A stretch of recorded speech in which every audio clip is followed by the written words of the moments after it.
Guys, my name's William Woods.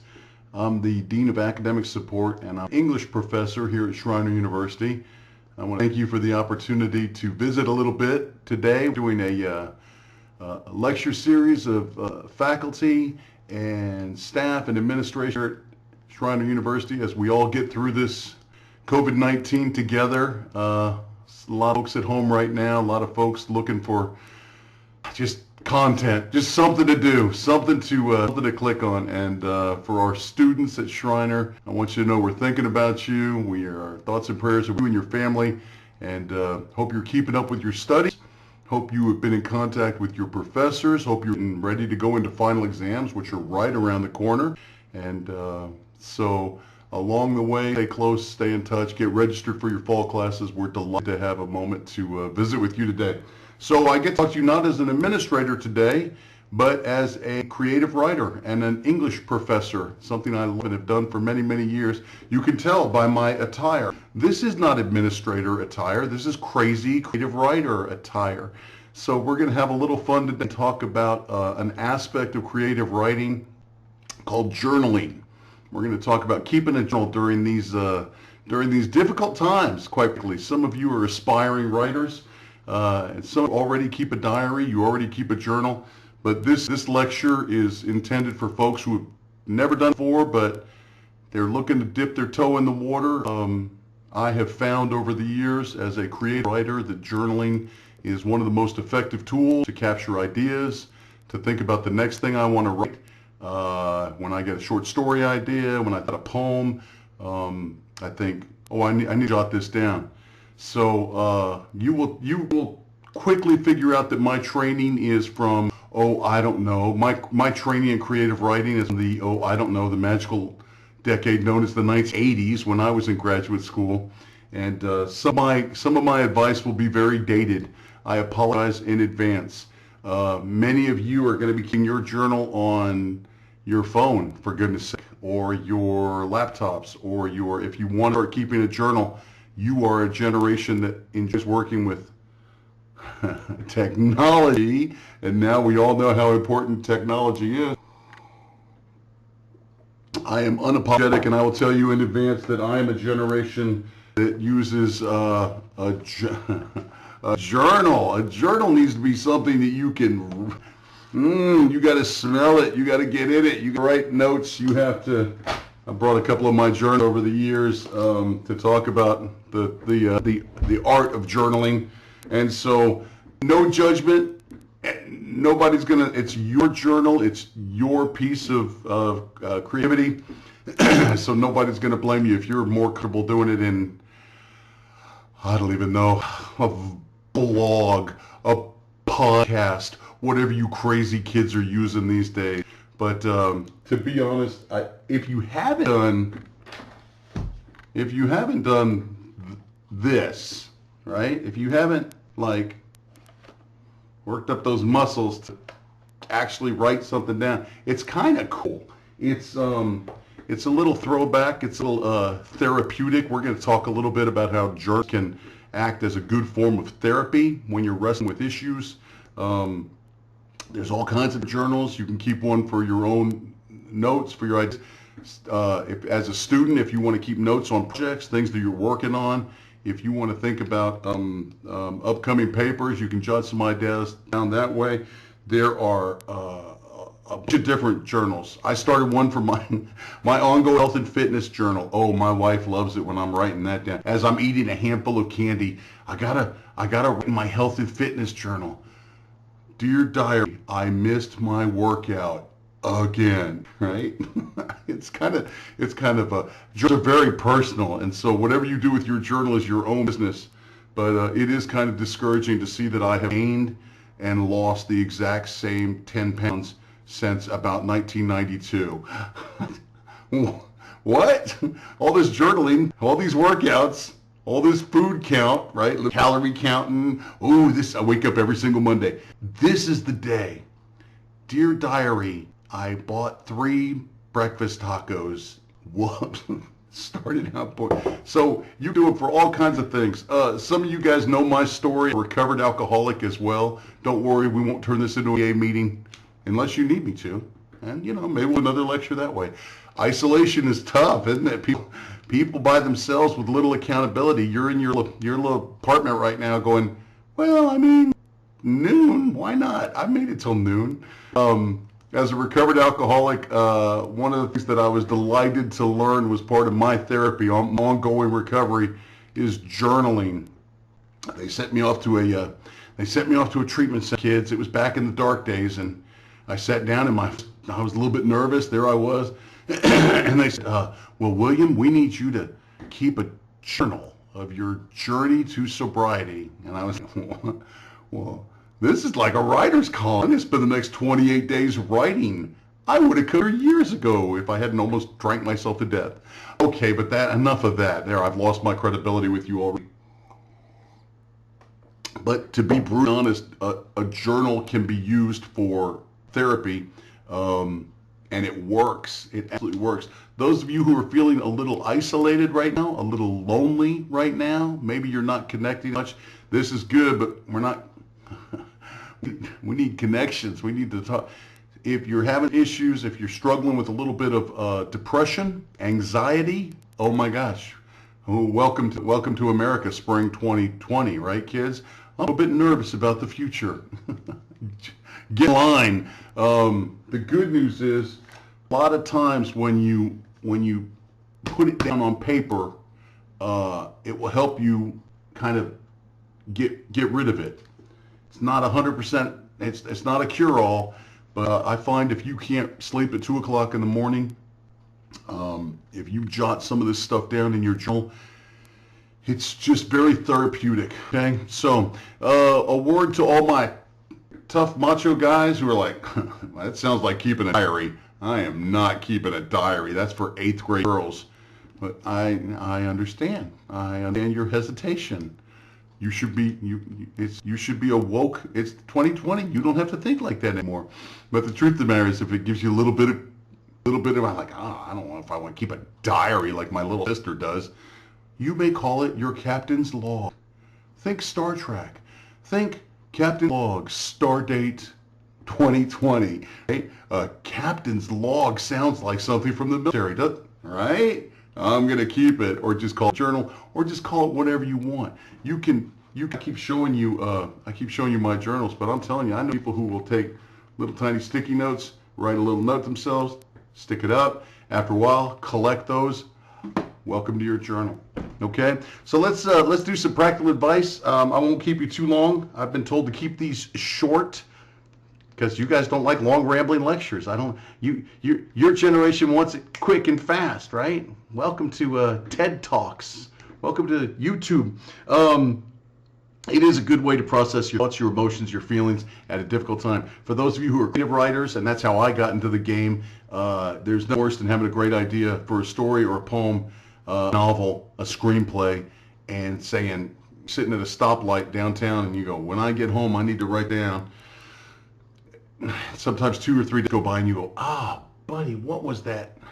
What was that story idea?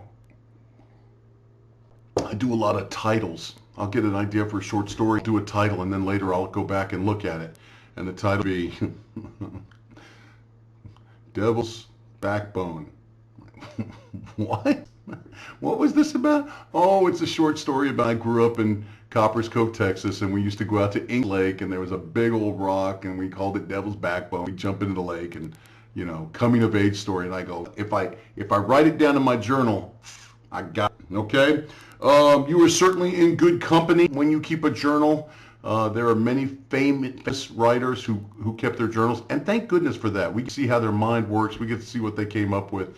I went back during this little quarantine that you're going through right now. I went back and found Samuel Pepys, who was an 18th century British journalist, and he writes about the Great Plague that hits London, and it's it's pretty great. Samuel Pepys goes out every single morning, and he ties on his little bandana, and he has to keep social distancing. This is like in 1775 or somewhere around there. They keep his social distancing. They talk about who's sick. They read the lists of dead.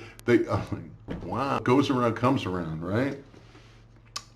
Emerson and Thoreau, Steinbeck, all my heroes. Hemingway kept a journal that became a great memoir called Movable Feast. Was really good. He's the little caddy that you get in your journal. You can talk. Be careful who reads your journal. We're going to talk about keeping your journal nice and secure. Nothing worse than so much journals. Excuse me, did you write this about me? Hemingway kept a wonderful journal that he turned into a movable feast, which is a little caddy. He talks about all the writers he was hanging out with in the 20s on the left bank in Paris. Good stuff, right? Real good stuff. My absolute favorite journal ever, I think, is by a lesser-known musician, Warren Zevon. Some of you guys know his one big hit song was Werewolves of London. Yeah, ah woo, Werewolves of London. He was a folk singer, and he died of cancer, and his wife and his son put together some of his journals called I'll Sleep When I'm Dead, the life of Warren Zevon. And he was an obsessive journalist. He wrote down, I mean, people ask all the time, like, well, what should I write down?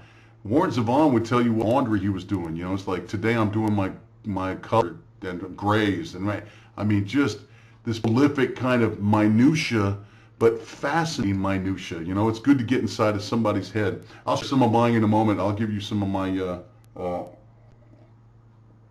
maybe I'll share some of mine. I haven't prepared this at all. I'm going to look at it and decide what I want to share with you or not. Again, short story ideas, usually for me or my failed health and wellness journal, right? Okay, so the first thing you want to do is pick a journal that speaks to you, make it yours. I am going to advocate for old school if you can. If you can find a nice big something that feels like I'm going to sit down and write in it. Part of keeping a journal is the discipline of writing every single day. It's like working a muscle. If you are a creative writer, you have to really get in practice of, you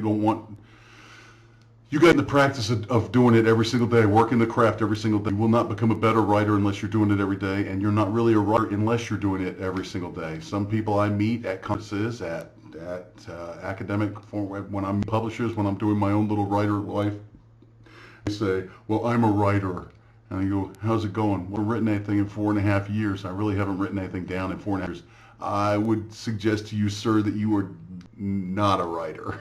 You're someone who thinks about being a writer. And that's okay too. No judgment, but don't kill yourself a writer if you're not doing it. Okay, so pick your journal, figure out what it looks like.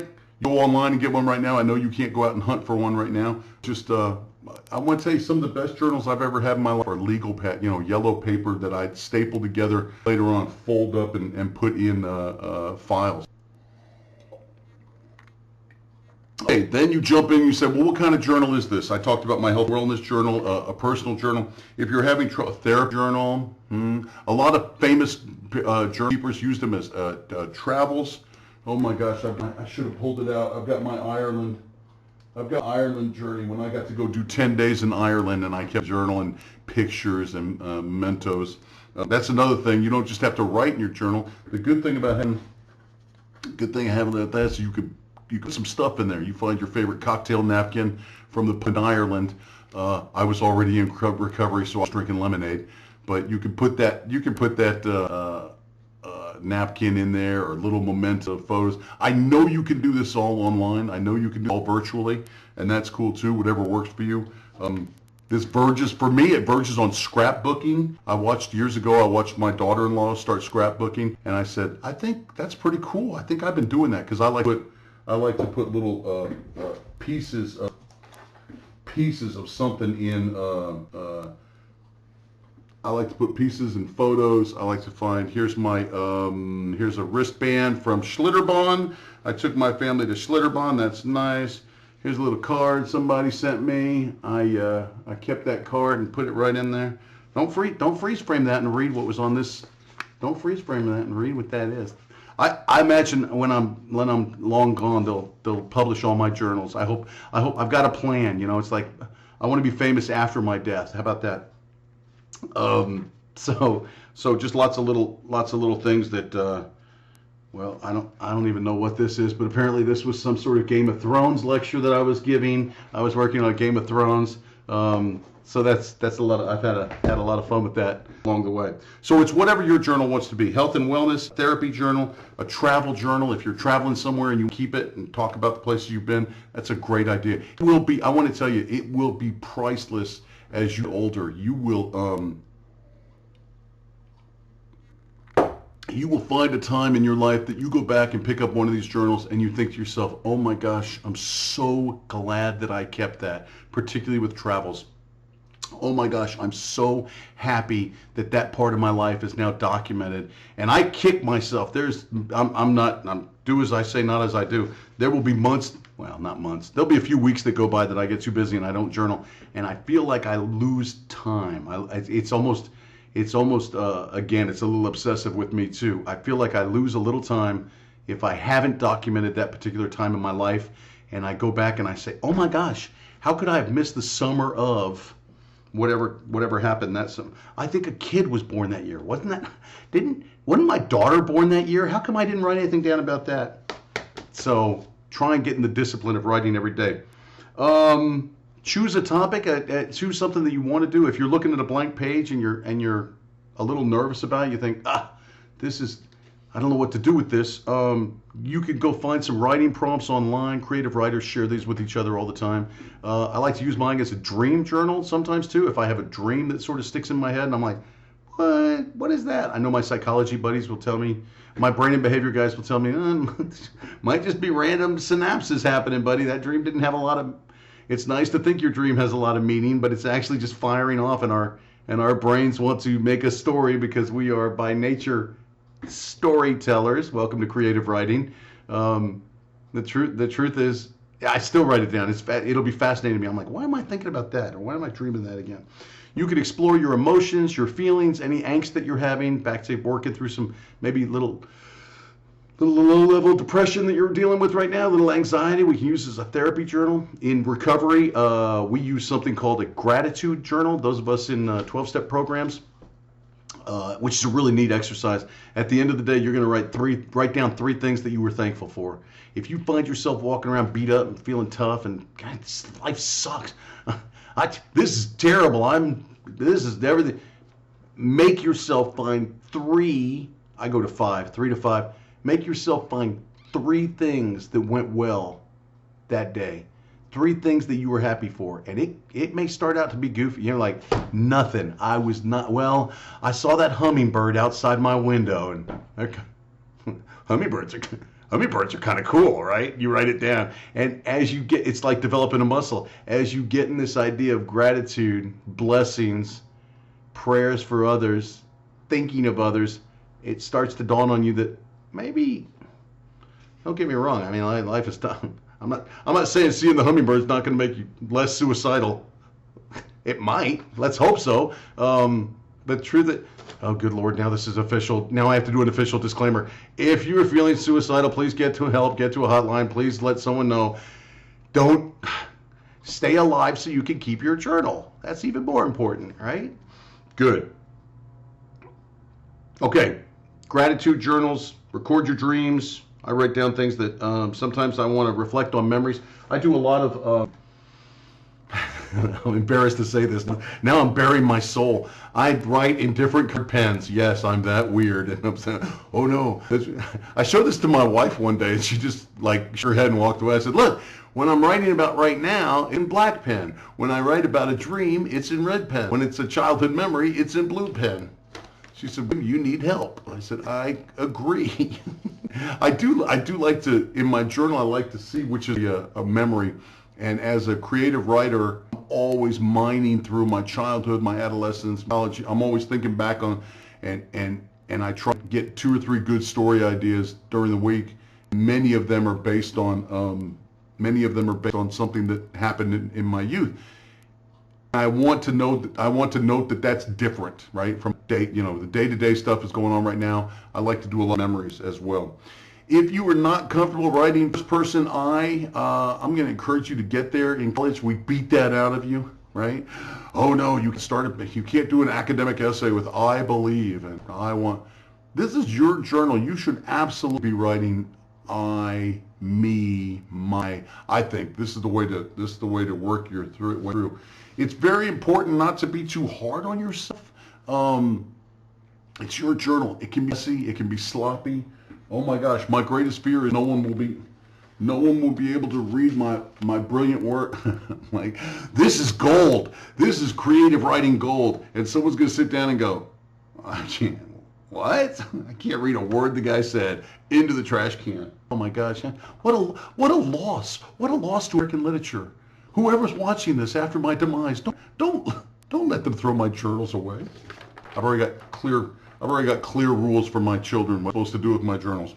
Lots of famous writers burn all their stuff, like on their death they say, like, no, I don't want anybody to get this. And the only reason we have some is some well-meaning friend was like, I'm not going to burn your letters. I like these. We're gonna use these. So I would encourage you not to be hard on yourself as you write. Don't edit. Don't worry about spelling. Don't get hung up on that. Your job is to get ideas down on the page, which is so much fun. Okay. Don't press yourself too hard on how long it has to be, the length. I got into that for a while. The shape of my journal, the shape of my particular journals. Look, here's a card for my kids here's a card for my kids for Father's Day. It says, I'm the bacon of dads. Aww. Aw, look, there's my kids. I mean, come on, this is priceless stuff. That is from, oh, you should date your journal entries too. Oh my gosh. That is from August 16th, 2012. It's real important that you date your journals because that'll give you an idea what you did when. In this particular, this is going to get real annoying real quick. Some guy rambling through his journals. Let me take a moment here to look through all my brilliant journals. Yep, here we go, kids. How great is this? Oh, wrong side. How great is this? That's a movie ticket to Star Trek Beyond. Apparently, I went and watched this on, I got a date. It was a $5 movie. It was rated PG-13. I went to screen number 1 at 12:30. What? Little time traveling right there. A movie ticket. How fun is that? So the thing I was saying is I'd get jammed up as my page feels like I'm a writer. I look at a blank page and I think, oh, I got to fill this blank page up. And you should not do that to yourself. If it's just a couple of sentences, buddy, that's cool too. You've written a couple sentences down, so that's pretty cool too. The main thing is to set a goal. I like to write every single day. I think, and I mean Saturday, Sunday, holidays, Christmas Eve. I'm going to sit down and write a few sentences every single day because I want to be able to go back and look at it. I don't hit that goal, but you try and do that if you can. Pick a quiet spot, pick a time, pick a place. I like to write very early in the morning. I'm usually the first one up at the house, and I write about the preceding day, what happened the day before. A lot of people do it at night to sum up the day. I like to write it first thing in the morning, the day before. 5:30 in the morning, up like an old man, get my coffee, go sit in my little writer's nook, and write, get my thoughts going, think about my journal, think about what happened yesterday. Some people say you should carry it with you. I'm a little more private with my journal. I'm not going to go sit in a Starbucks and there's always the guy with the laptop in Starbucks. I'm working on my screenplay. Look how important I am. I'm working on my screenplay. For me, writing has always been a very private act. I'm not. I don't want to go sit out. I don't want to go sit. I'll drag the journal outside sometimes. Sit under, in the nice day, and I can't. I just absolutely think it's a little too private time for me. And then finally, one of the points I'll touch on is security. Oh my gosh, password protect that journal. You don't want it to fall in the wrong hands. You should have a nice, safe place to secure it. Your roommate might get a little nosy and want to know what you really think about your roommate. I just kind of keep mine secure. I'm not. My life is kind of an open book. Everything I write down, I'm going to try and publish anyway. People go back and read some of my stories that have published, and they're like, "Wow, you're one of those autobiographical writers, huh? Oh, nice. Are you sure you wanted to share that with the world?" I can't. There's a lot of us that just can't do anything but strive for the real stuff. I don't want to censor myself, and so quite frankly, some of the stuff in a journal could hurt some people. I'm not evil or anything. Oh, I hate this part. But I mean, be sensitive. Always think to yourself, without censoring yourself, do you want to secure this journal? Who do you want to share this with? And who's going to read it? The best thing in the world. It's actually kind of an honor. It's kind of, I like it when people want to read. I've had my sons get interested in what were you like at this age, and I pull out a journal from whenever I started journaling when I was about 15 years old, because I knew I wanted to be a creative writer. And oh my gosh, the stuff from this, you have to forgive yourself as a young writer. You look back at your stuff and you're like, man, that is not very good. Or you can see who was in it. I'm like, oh, my Charles Bukowski phase. Oh, here I am sounding just like Raymond Carver. Oh, this is the Hemingway phase. Apparently I was reading nothing but Hemingway. Oh, Hunter S. Thompson, right? Yay, good job. You have to forgive yourself for sometimes sounding like maybe a little pretentious, a little dear diary. Today I learned. It's okay. You get it down on paper. You have a good time with it. Do anything you want with it. And I hope I'm winding down here. I hope you will take a month or two to think about journaling. Go read some great journals from some of your literary heroes. There's a lot of good journals out there online. You can go back and read. And if you ever have the pleasure of stumbling upon your grandfather's journal, your grandmother's journal, scrapbook, things like this stuff is absolutely priceless. And in a chaotic time, in a world of chaos and uncertainty, it gives you a little stability. There's a little anchor at the end of your day to say, this is what I will end with, and it gives you a little bit of order, discipline. And for those of you who are not writers, creative writers, never intend to be a creative writer, never want to be a writer, you are my good accounting majors and engineers and my pre-meds, more power to you. I can't tell you how good this practice is. You say, I'm never going to write a poem, I never want to publish, I'm not a creative writer. The act of journaling has many, many benefits in a crazy kind of life. I hope you are well wherever you are. I hope you are healthy. I hope you are staying sane in these difficult times. We at Schreiner University are certainly thinking of you. We look forward to having you back very, very soon. Before you know it, we're going to be all together again. And I hope you will take a few months to write down your thoughts as you make your little journey. Okay, thanks guys. I really enjoyed doing this.